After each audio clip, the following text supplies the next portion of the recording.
Public Affairs programming on WQPT is brought to you by the Singh Group at Merrill Lynch, serving the wealth management needs of clients in the region for over 25 years.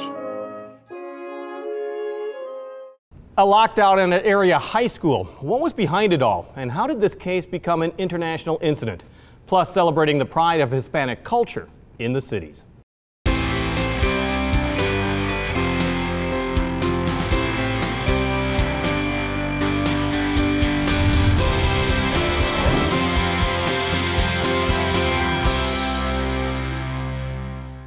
The school year had just begun and United Township was thrown into a situation that could easily spiral out of control. East Moline police had received a threat. They took no chances. The school was put on a lockdown.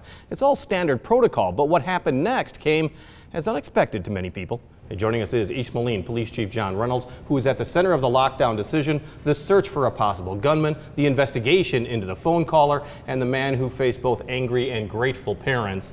Thank you for joining us. Thank you, Jim, for having me. Take me back to this moment.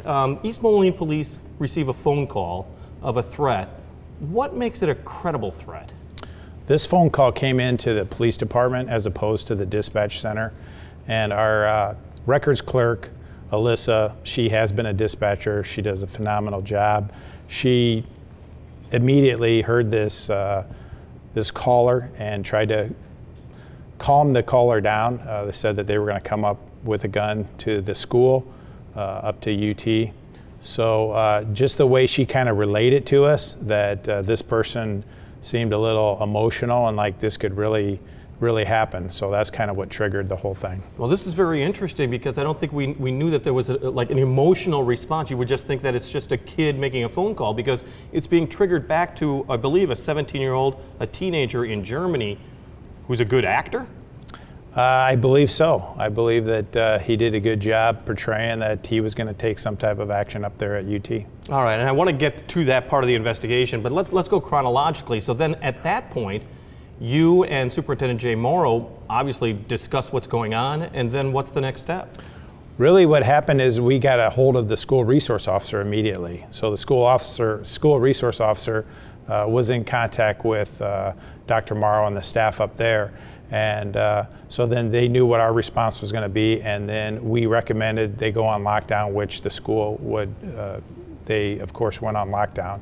And then we kind of went from there by setting up a perimeter, and then we had an officer, my captain, Tom Reagan, went in with the school resource officer and met with Dr. Morrow, and then we formulated a plan from there. And a lockdown means exactly what it is, or is there more to it? It's just locking down the building, no one enters, no one exits? There's different types of lockdowns, but basically this lockdown was nobody's in and out, and then the students are in their classrooms. So the teachers, through their practice with the school, they know that they keep students in the classroom, and if there's anybody outside their classrooms, they would bring them in and then notify the proper teacher of where the kid should have been.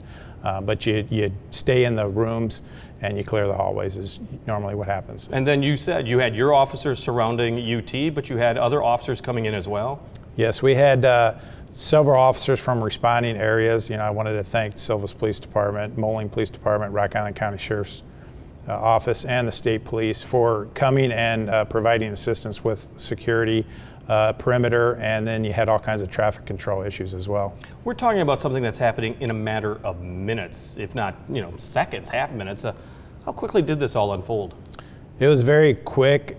When I responded, there was a corner that didn't have a perimeter, so I just set up shop in that area and called out my location, and then I was in communication with Captain, who was inside there. But these things happen in a hurry, but we're trained. We know that we need to set up perimeters.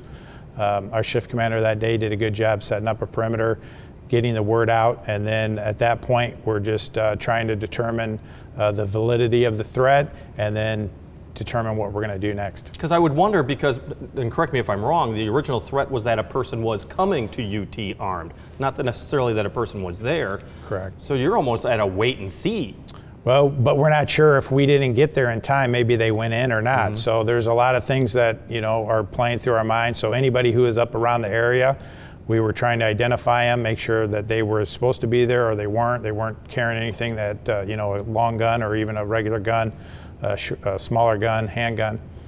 So it was, very fluid situation, as I had explained at some of the press conferences, that there was a lot going on, and we had to try to just slow it down and make sure that people who were there were supposed to be there, and then proceed from there. You're right. Slowing it down is so important for decision making and reaction time, but it actually sped up in some ways because of social media. Some people had said that they believed that there was a gunman that was already shot, that was already wrestled, that it was a student, that it was an adult. There are a bunch of things that came over social media. How did that impact parents? Because you saw that firsthand. Social media is good in so many ways, but then the negative effects of it. I think somebody saw something that did occur. There was a officer that took down a student, because they had headphones on, earbuds in, and they couldn't hear the officer giving them commands. So that part was true, but that somebody was taken down, but they were just taken down to identify, to make sure that everything was safe. But then that just kind of floods the social media, and people are passing it on that that's actually the truth, and people believe a lot of times whatever's on there is the truth. So that was a little difficult to dispel, but at that point, as we were going, we just tried to assure the parents who did show up that we do have the students' interest as far as the safety of everything at hand here, and we are trying our best to try to locate if indeed there is a shooter up at the school. Superintendent Morrow at the press conference that day put it kind of bluntly. He said, our first priority is the safety of our students. Our second priority is to work with police. And our third priority really was getting the information out to parents. That's a pretty blunt assessment, but it is absolutely true. Sure, and the communication part is very important, but as things change, you're not really sure what to give out at the time. So the school did put out a robocall. And something I learned on the robocall is, it doesn't all go out right away. I mean, it could take 15, 20, 30 minutes for the last person at the end of the, however the computer program is, to be notified. So sometimes that information is stale after it takes a while to get out. And so then you had an area, you used the county fairgrounds as kind of a staging area, for lack of a better term. Is that part of protocol, or were you, I don't want to say winging it, but were you trying to make a situation quicker? Well, we knew we needed to put the parents somewhere, and UT does use a building over at the fairgrounds for a UTech program. So we decided to have the parents go there so then they wouldn't be up close to the school. So at that point, it was kind of just decided that would be the best location. So that takes us to that day, and at the end of that day, I believe it was a Thursday, It was a Friday, the first one. At the end of that day, no real leads as to who this was? Well, we did, in exigent circumstances, a lot of times we're able to get phone numbers and things like that, and we can get some IP addresses and proxy servers and things like that. So at the end of that day, we had a number, we had some information, but we did discover that it was out of the country and limited kind of what we could do with the information. So we were still working it at that time, and then we had like an after action review the next week, learned some things that we could have done different, and then boom, it happens again the next Thursday. The next threat. So tell us, was that almost a godsend because it helped seal the case, or were you thinking, oh, this is a copycat, now somebody else is jumping on the train? Sure, I mean, not that we wished something again would happen, but I guess if it did, we were able to make an arrest, I feel, because it happened again. And so when it did, the phone call did come out, it was the same person. We felt that it was the same person. We needed some of the data, some of the information from where it came from to corroborate.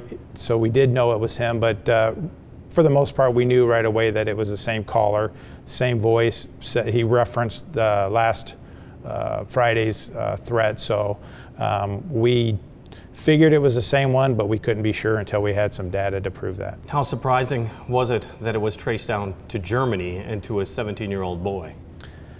I don't think it was that surprising that it was traced out of the country just because of the internet and these gaming communities. I mean, a lot of times when there's playing these gamers, you don't know if you're playing somebody that lives across the street from you or somebody that lives in another country. So unless they tell you or identify themselves. So that part I wasn't too surprised about, that it came from out of the country. Because I would think that you'd always be worried about copycats. Somebody did that, oh, look at all the disruption, I could do that too. The fact that you were able to make an arrest, the fact that you were able to find this person out of the country shows that the police aren't blind to how these occur. Do you think that really does kind of end any possibility that some kid going, hey, I could do that too, and not get caught? You know, that was our concern. A big concern was, okay, if you call in and then all of a sudden we stop school and everybody gets to go home. You know, every Thursday or Friday when somebody has a test and they think, hey, let's just do this. So I would definitely say by making the arrest, it helped serve as a deterrent to know what could happen to you if you did something like this. So I do believe that making that arrest helped stop some of the copycats, but this is somewhat of a problem that has occurred throughout the country. It's kind of part of a swatting type thing where they just call on other people, or sometimes the gamers, you know, will get somebody out of their house by, you know, they're trying to win a game and the other person's not quitting and they'll call the police, so the person has to leave the house sometimes. What have you learned? I mean, when you look back, the social media content to it, the investigation part of it, you met with a number of parents. Like I said, some were angry, some were grateful. Overall, what's your takeaway? Well, I think there was more understanding parents than those who were upset and not liking the whole procedure. But I think what we took away is we could always improve communication between the police department and the schools. That's part of all of our training, but I guess I was affirmed that our training does work. I mean, it does prepare us for these type of things, but we could always improve communication with you know, parents once we do get it. But our first priority at that time is to make sure that there's no threat to the school, setting a perimeter, and you know, we did have a road blocked and parents were trying to get there, and I understand their frustration, but we kind of had to let them know this is our top priority right now and we'll get to them when we could, and they seem to be understanding, most of them. Does this also underline kind of the way society is right now, the fear of school shootings? You believe them because you've seen them. Everyone's always said, oh, it could never happen at my school, and now people don't necessarily believe that. They believe it can happen at their school. Right. We definitely train that it's going to happen. It's going to happen. I mean, it happened 60 miles to our east in Dixon just earlier this spring.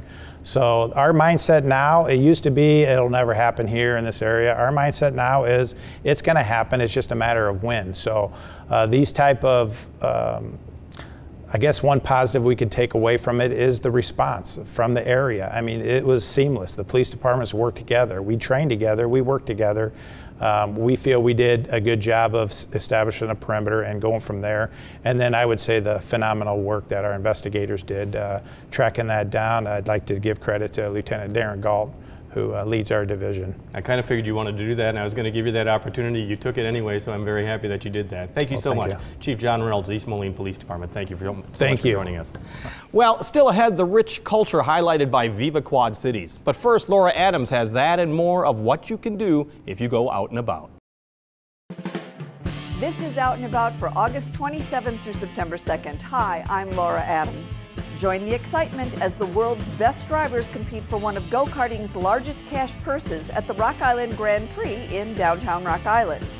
Tour the LST 325, a World War II ship that was launched in October 1942 from Philadelphia. It will be docked at the Island Casino Hotel in Bettendorf through September 3rd.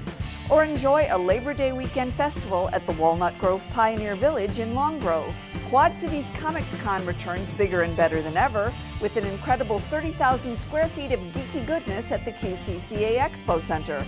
And the second annual Beth Calabata Swim Challenge takes place at West High on September 1st. Proceeds support the Cancer Couch. Or participate in the QC Festival of Praise in LeClaire Park September 1st and 2nd. Celebrate the 100th anniversary of the John Deere tractor at William Butterworth on September 4th at 7 p.m. Or grab a lawn chair and come to Bass Street Landing in Moline for a free Thursday night concert featuring Soulstorm on August 30th. Family-friendly audience participation comedy is coming to the Black Box Theater with Guys in Ties on August 31st in downtown Moline. The musical Mamma Mia continues to entertain at Circa 21 Playhouse in downtown Rock Island. Plus, the comedy Dead Man's Cell Phone continues at the QC Theater Workshop. For more information, visit WQPT.org.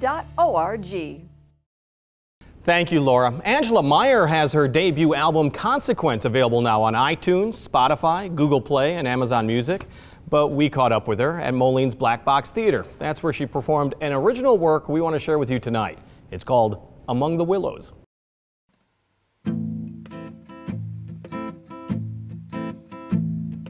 Martin left Missouri for the Russian shine, and he knew the fortune of a whiskey drinking man. They bought themselves a dance hall with some money that they stole, but tempers tend to flare when the liquor starts to flow. And Andy pulled a pistol back Martin outside, said, if I see you again it won't be alive. But as I'm gonna slow her, another one was drawn, and Martin got revenge in 5 shots. Among the willows with blood on his hands, the vigilantes made their plan, and he'll pay the price, straight a sentence for a laugh till he's laid low. Among the willows, 6 men on the jury, and each found him guilty to be jailed the next morning. He drank till the dawn. He was told there was a friend outside. He was pistol whipped and taken alive. Among the willows with blood on his hands, the vigilantes made their stand, and he'll pay the price, straight a sentence for a laugh till he's laid low. Among the willows,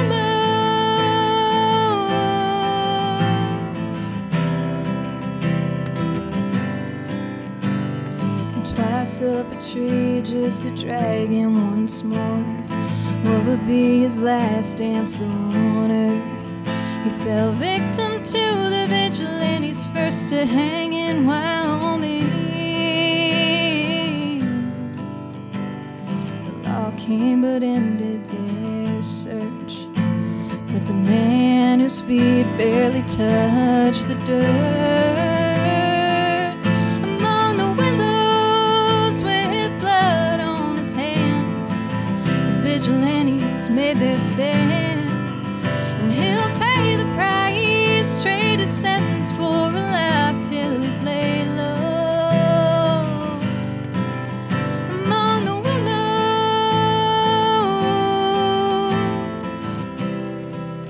whoa, among the willows.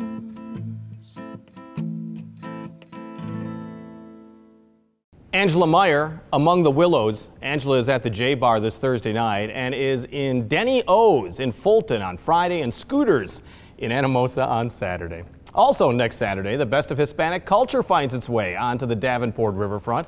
Viva Quad Cities reaches a milestone right now, and joining us is organizer Tony Robertson. Thank you so much for joining us.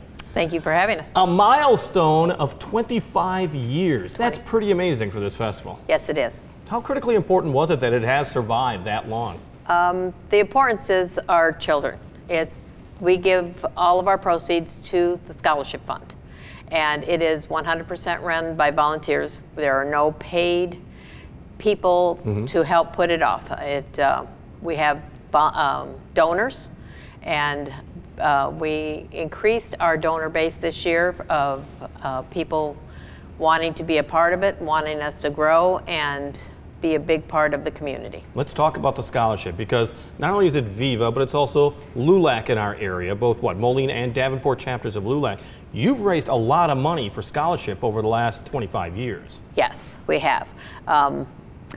Moline LULAC is new to the Quad Cities.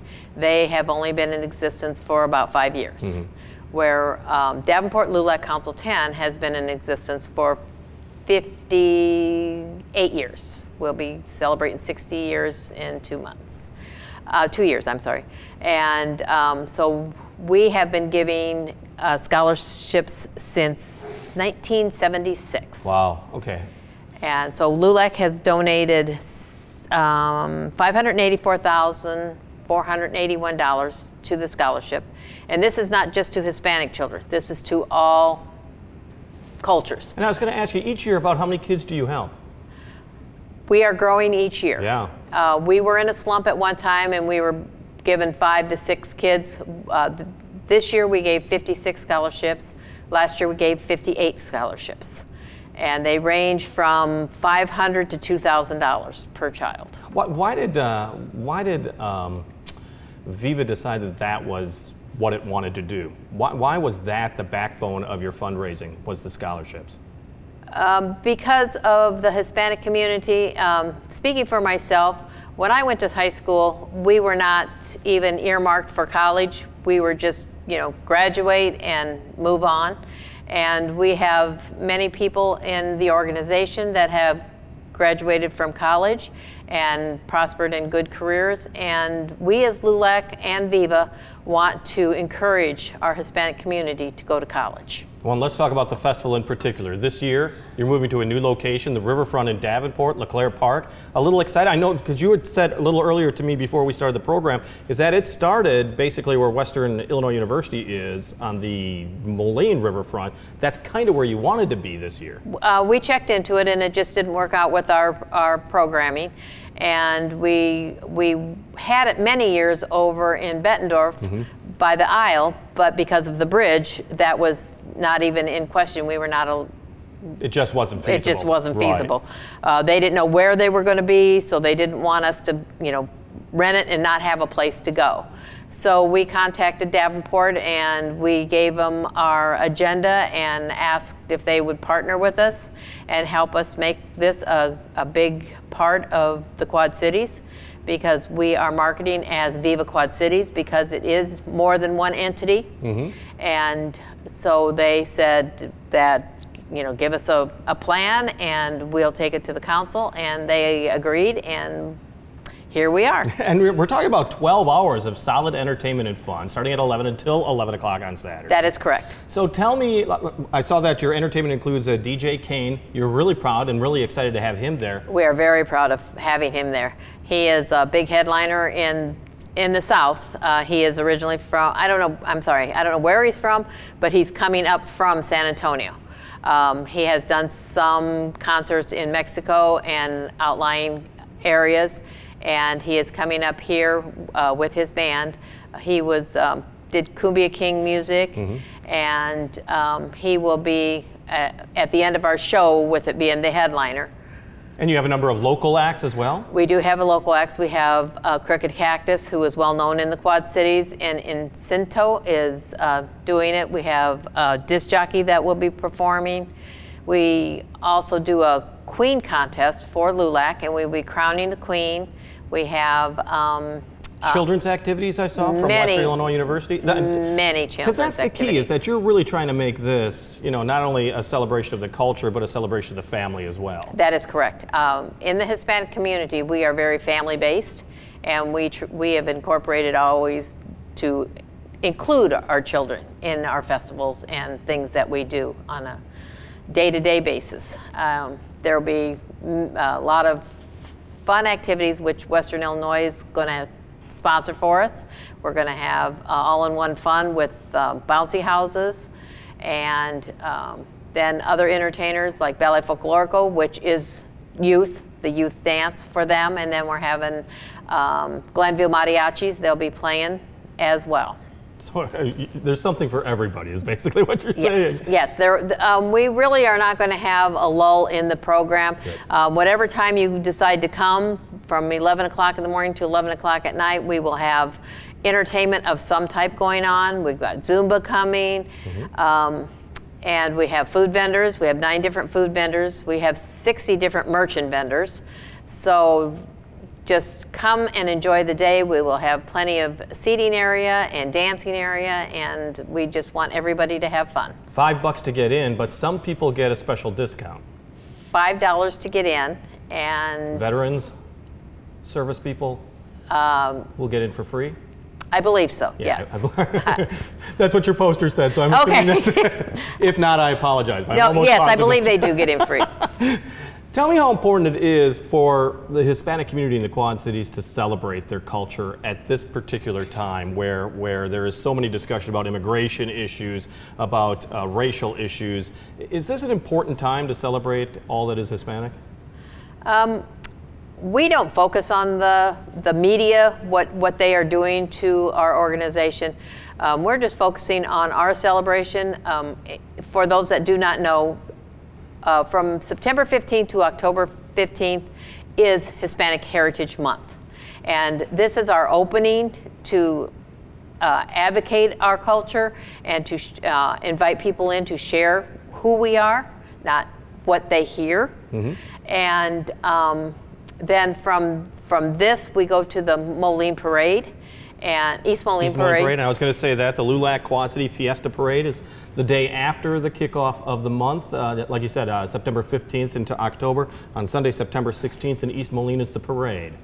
And then our closing for the culture is we do a wreath ceremony at LeClaire Park again, where we honor our veterans, our POWs, and every branch of the military.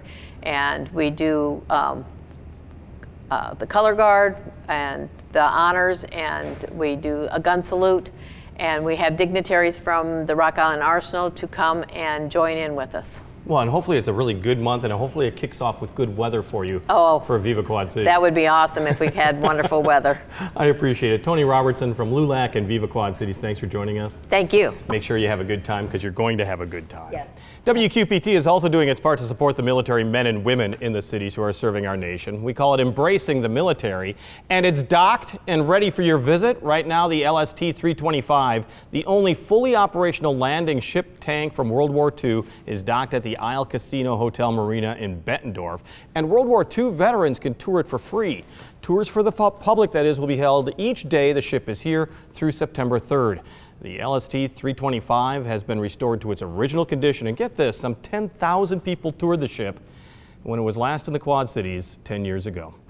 On the air, on the radio, on the web, and on your mobile device, thanks for taking some time to join us as we talk about the issues on the cities.